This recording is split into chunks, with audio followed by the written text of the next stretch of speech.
तो जब तुम इन दो कंपाउंड्स को मिक्स करोगे तो बनेगा। सर, मैं आई गो टू टॉयलेट। ये लो चले मूतने साहब, ब्रेक में नहीं जाते बनता क्या?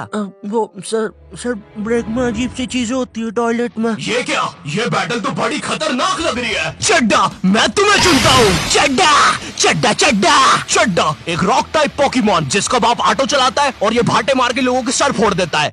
पागल सा कहीं का। ये चड्डा को कैसे हराएगा? हाँ, अब इसको क्या होगा?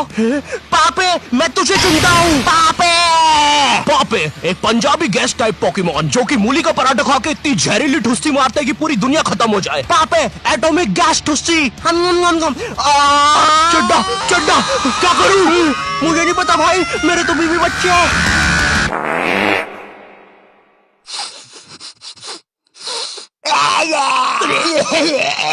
टीनेजर्स। नहीं, ये वीडियो ऐसे स्टार्ट नहीं होगी। ये तो बस मैं तुम्हें बताना चाहता था कि ब्रेक में बॉयज टॉयलेट में कैसी हरकतें होती है, और ये भी बस उसका 1% था। गर्ल्स टॉयलेट के बारे में मुझे ज्यादा पता नहीं है, या मुझे पता है? नहीं, मुझे नहीं पता, या मुझे। मीनवाइल इन गर्ल्स टॉयलेट,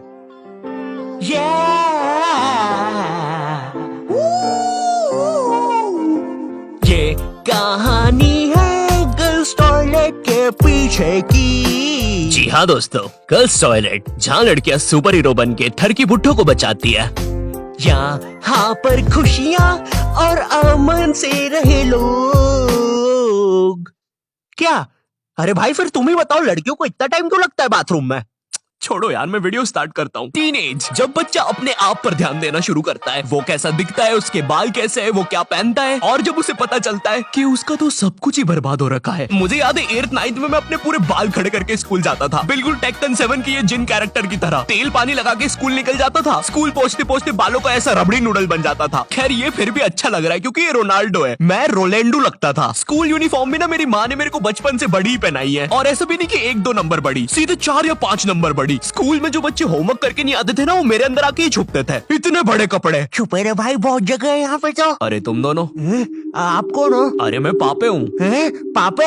अब तू तो 4 दिन से लापता है ना, हमने बाहर तेरे पोस्टर्स देखे। 4 दिन? मुझे तो यहाँ पे 40 साल बीत चुके हैं। देखो इसकी यूनिफॉर्म के अंदर टाइम बहुत तेज चलता है। बाहर भली 4 दिन ही हुए होंगे, लेकिन यहाँ मैंने 40 साल जी लिए हैं। मैं जब अंदर आया था मैं भी तुम्हारे बराबर का ही था। माँ को देखे आज 40 साल हो चुके हैं।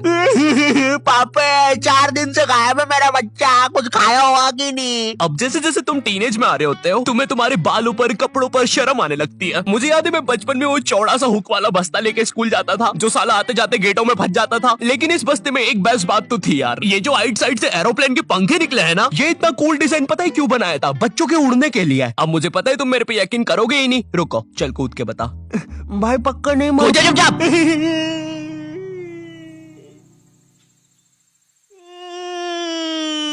मैंने तो बोले अरे बाप रे, अब तो लाइट चली जाएगी। मुझे अपना फोन चार्ज पे लगाना चाहिए। टीनेज में ना तुम्हें तुम्हारी इमेज की बहुत ज्यादा परवाह होती है, लेकिन तुम्हारे माँ बाप को उससे घंटा फर्क नहीं पड़ता। उनके लिए तुम अभी भी रात में छुप के सूखा बॉर्नविटा खाने वाले बंकू हो।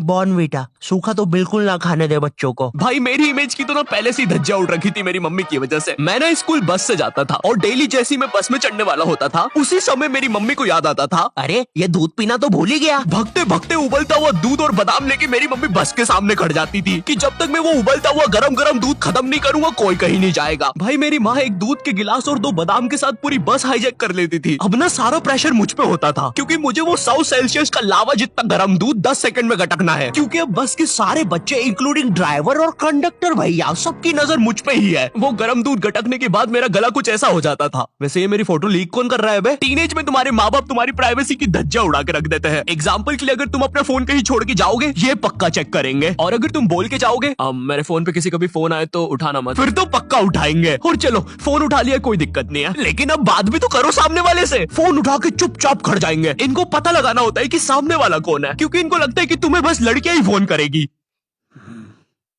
हेलो, ये कौन लड़की फोन कर रही है तेरे को? अरे मम्मी आकाश है, ध्यान से सुनो। तो इसकी आवाज लड़की जैसी क्यों आ रही है? क्योंकि दिमाग में लड़की घुसा के रखी है आपने, और लड़की बोल के उसकी अलग बेइज्जती मार रहे हो। क्या सच में मेरी आवाज इतनी लड़की जैसी है? कहीं मैं सच में तो लड़की नहीं? बहुत हो गया, अब मैं अपनी शक्तियों का गलत इस्तेमाल करूंगा। और इसी तरह आकाश ने अपनी शक्तियों का गलत इस्तेमाल शुरू कर दिया। बेबी एक बार फिर से बोलो ना प्लीज ना। रिचार्ज करवाओ ना सोना बाबू। विंगाडियम लेवियोसा। सुनो सुनो, मेरी सारी जायदाद मेरी बेबी के अकाउंट में डाल दो। और हाँ, 253 का रिचार्ज। 256 का बाबू। 256 का रिचार्ज भी कर दे। हो गया सर, हो गया, काउंटर मत तोड़ो हमारा, हो गया। Baby baby baby baby. सब छोड़ के चले जाते हैं। और इसी तरह आकाश बन गया दुनिया का सबसे बड़ा स्कैमर। ये ऐसे क्यों हंस रहा है? मुझे क्या पता, शायद जो नशे अभी हम करने वाले हैं उसने पहले ही कर लिए होंगे। तो तेरी गर्लफ्रेंड नहीं है फिर? नहीं है, बोला तो सही। ठीक है जा। वैसे एक सेकंड, नशे के बारे में क्या बोला तू? अगर तुम अपने फोन की तरफ देख के इतना सा भी मुस्कुरा दोगे ना तो इन्हें लगेगा तुम अपनी गर्लफ्रेंड से बात कर रहे हो। और चलो मान भी लेते हैं अगर मैं अपनी गर्लफ्रेंड से बात कर रहा हूँ तो मैं मुस्कुराऊंगा क्यों? अरे भाई वो गर्लफ्रेंड है मेरी, जोकर थोड़ी ना। अरे अरे नहीं नहीं। ओए सुरेश, क्या तुम्हें ये नाव वापस चाहिए? अंदर आओ। ओए रहने दे, नाली वाली नाव है वैसे भी, तू ही रख ले। और तेरे को शायद कहीं देखा है मैंने।